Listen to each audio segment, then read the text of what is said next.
ঈশ্বৰৰ নাম লৈ খুব সুন্দৰভাৱে নমিনেশ্যন দাখিল কৰক। এটা পাৰ্টি ভোলাজান কাদৰ পাৰ্টি ছেকেণ্ড চাবমিট কৰি আছে, ঈশ্বৰৰ নাম লৈ সুন্দৰভাৱে কৰক। আৰু লাষ্টত এটা মই আহ্বান জনাইছোঁ, ঈশ্বৰৰ নাম লৈ ৰাইজক সেৱা কৰিম বুলি এটা প্ৰতিজ্ঞা লৈ নমিনেশ্যন দাখিল কৰিব।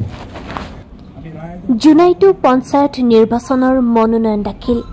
ভগৱানৰ নামত শপত লৈ পঞ্চায়ত প্ৰাৰ্থীসকলক মনোনয়ন দাখিল কৰি ৰাইজৰ বাবে কাম কৰিবলৈ আহ্বান বিধায়ক ভুৱন পেগুৰ। জুনাইত পঞ্চায়ত নিৰ্বাচনৰ ধুমুহা। জুনাইত NDA মিত্ৰজোঁটৰ বিশাল সমাৱেশ। আগন্তুক পঞ্চায়ত নিৰ্বাচনৰ বাবে NDA নিৰ্বাচিত প্ৰাৰ্থীসকলৰ মনোনয়ন দাখিল। জুনাইত ব্যাপক হৈ পৰিছে পঞ্চায়ত নিৰ্বাচনৰ বতাহ। আজি NDA মিত্ৰজোঁটৰ বিশাল গণসমাৱেশ আৰু ৰেলীৰে শক্তি প্ৰদৰ্শন। বিজেপি গণশক্তি AGP আৰু UBPৰ সমৰ্থক আৰু মনোনীত প্ৰাৰ্থীসকলে জুনাই কৃষ্টি ভৱন প্ৰাংগণত একগোট হৈ প্ৰদৰ্শন কৰে NDA মিত্ৰজোঁটৰ শক্তি। পঞ্চায়ত প্ৰাৰ্থীসকলক ভগৱানৰ নামত শপত লৈ নিজা নিজা মনোনয়ন পত্ৰ জমা দি ৰাইজৰ মংগল আৰু উন্নয়নৰ বাবে কাম কৰিবলৈ আহ্বান জনাই পঞ্চায়ত প্ৰাৰ্থীসকলক জুনাই সমষ্টিৰ বিধায়ক ভুৱন পেগুৱে। ৰাইজে আজি যি পাৰভঙা উৎসাহ দেখুৱাইছে, জুনাইৰ সকলো পঞ্চায়ত NDAৰ প্ৰাৰ্থীসকলে দখল কৰিব বুলি প্ৰকাশ কৰে বিধায়কজনে। আজি মুৰ্কংচলে খণ্ড উন্নয়ন বিষয়াৰ অধীনৰ 15খন পঞ্চায়তৰ ৱাৰ্ড সদস্য, আঞ্চলিক পঞ্চায়তৰ মনোনীত প্ৰাৰ্থী আৰু 3খন জিলা পৰিষদৰ সদস্যৰ বাবে মনোনীত প্ৰাৰ্থীসকলে আজি নিজা নিজা সমৰ্থকৰ সৈতে একগোট হৈ মনোনয়ন দাখিল কৰিবলৈ কাৰ্যালয়লৈ ৰাওনা হয়। নিউজ ডেস্ক ৰিপৰ্ট, জুনাই বাৰ্তা। ঐতিহাসিক দিন। মই যোৱা 25 বছৰত বহু পঞ্চায়ত ইলেকশ্যন দেখিছোঁ আৰু বহু পঞ্চায়ত ইলেকশ্যনৰ নমিনেশ্যন দাখিল কৰাও দেখিছোঁ, কিন্তু আজি জুনাই চহৰ বাদ দিবলৈ ভৰি দিবলৈ জেগা নাই। সকলোফালে বিজেপি, গণশক্তি, UBPও মানুহ। মই আজি চাই মই নিজে আচৰিত হৈছোঁ, জনগণ যেনেকৈ ওলাই আহিছে। আমি ভাবিছিলোঁ আজি আমাৰ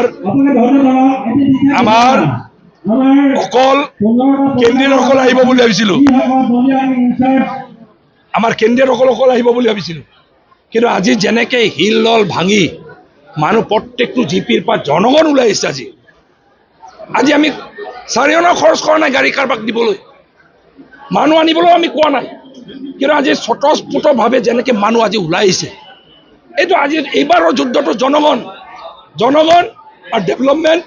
আৰু এইবাৰৰ পঞ্চায়ত যুদ্ধটো মই চাইছোঁ, এইটো এটা মোদীজীৰ যি পৰিকল্পনা দেশক আগুৱাই নিয়াৰ কাৰণে, আৰু আমাৰ ডক্টৰ হিমন্ত বিশ্ব শৰ্মা ডাঙৰীয়াৰ মুখ্যমন্ত্ৰীৰ সাধাৰণ ৰাইজক সেৱা কৰাৰ কাৰণে ৰাইজৰ যি এটা ৰাইজৰ মাজত যিটো এটা কৃতজ্ঞতা, সেই কৃতজ্ঞতা প্ৰকাশ কৰি জনগণ আজি ওলাই আহিছে।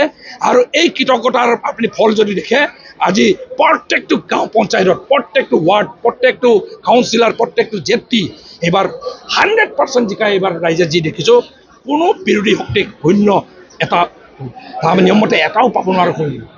এনে পৰিস্থিতিত মই আজি মাননীয় প্ৰধানমন্ত্ৰী মোদীজীক এনেকৈ জনগণক নেতৃত্ব দি সাহস দিয়াৰ কাৰণে ধন্যবাদ জনাইছোঁ। আমাৰ মাননীয় মুখ্যমন্ত্ৰীকো মই ধন্যবাদ জ্ঞাপন কৰিছোঁ। পাৰ্টি হিচাপে, প্ৰকৃত পাৰ্টি হিচাপে, আজি মিত্ৰজোঁট পাৰ্টি হিচাপে, জুনাই জিলা পৰিষদৰ সদস্য পাৰ্টি হিচাপে মনোনয়ন পত্ৰ দাখিল কৰিব ওলাইছোঁ। আজি ৰাইজৰ যি সহযোগিতা চাই ভাল লাগিছে।